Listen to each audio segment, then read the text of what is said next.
everyone, it's Renee with the DIY Day, and today I'm going to share with you an easy way to add a decorative page to your journal. If you're looking for a way to bulk up your journal and make it chunky and fat, this is the perfect technique. So let me go over the supplies that are needed and then we'll get started. The first thing that you'll need is a journal, and here's a link on how I set up mine. You'll also need a brush or a junk brush, and the one I'm using is by Royal Langnickel. You'll also need material. This one I got from Walmart. I think it was like $2, and it's called Fat Quarter. It's 18 inches by 21 inches. It's 100% cotton, and do not pre-wash it, it says. In reality, the size of fabric you're gonna want is, you wanna make sure it meets the height of the journal as well as the width of the journal. So from here to here. You're also going to need Mod Podge. I got this at Walmart. I think it was $2, and this is the gloss version. You'll also need a pair of sharp scissors as well as a couple paper towels. To get started, select a section in your journal where you want the material to go. Now, I'm guessing I will hit December around this time frame in my journal, and since I have buffalo plaid, I think this would be perfect in that section. I'm going to remove the band from my material.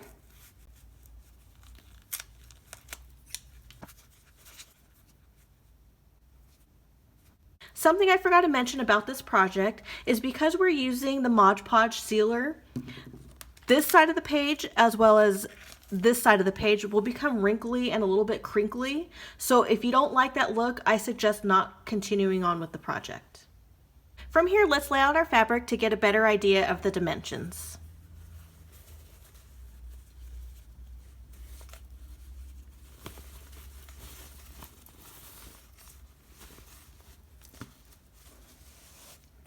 Right here is the center of my journal. What I'm going to do is I'm going to take my scissors and cut this all the way down to separate the left side from the right side.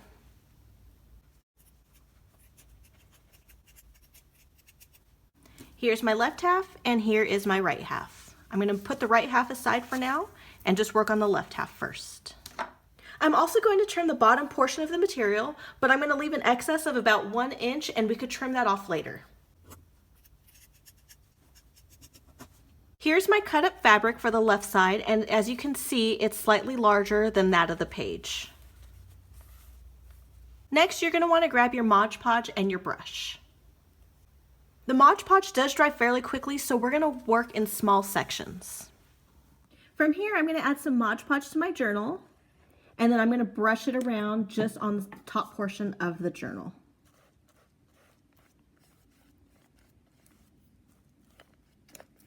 And then very quickly, before it dries, I'm going to add the material.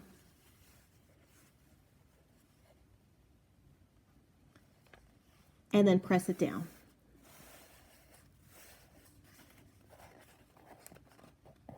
Now, if the Mod Podge dries before you're able to get the material down, just add another coat of Mod Podge to the journal and work in smaller sections. From here, I'm going to lift up the material. And this part's already stuck down into the Mod Podge, so I'm going to add another layer of Mod Podge to this next section.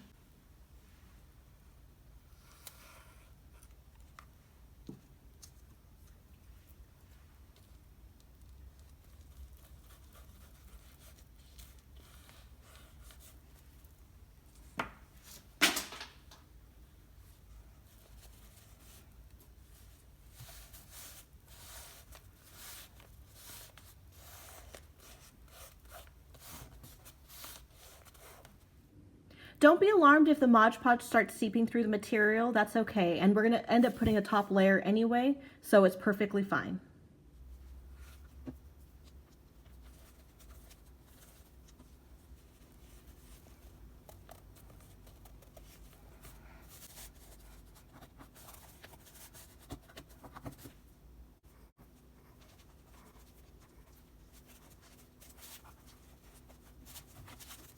As you can see, the material has been Mod Podged down to the page. So what we're going to do next is we're going to trim all the excess material and form it to the shape of the journal page.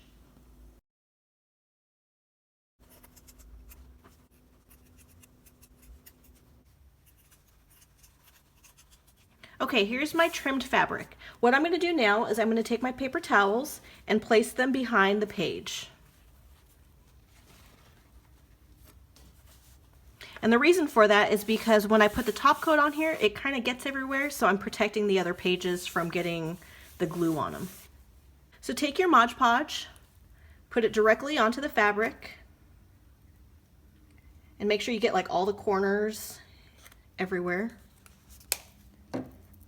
And then take your brush and just paint right on top of the fabric.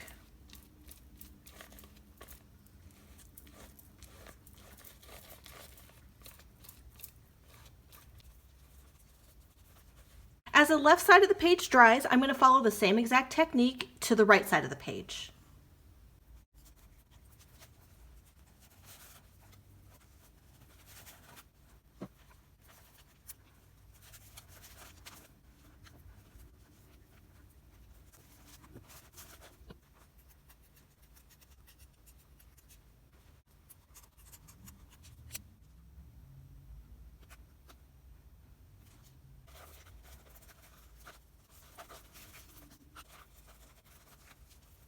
In case you're wondering, this page isn't sticky whatsoever, and it's almost dry, and it's only been about 20 minutes.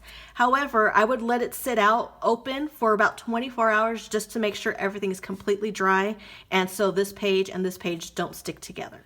One other thing I forgot to mention is when these pages are completely dry, they won't be as bendy and flexible as they are right now during the drying process, so they will harden up.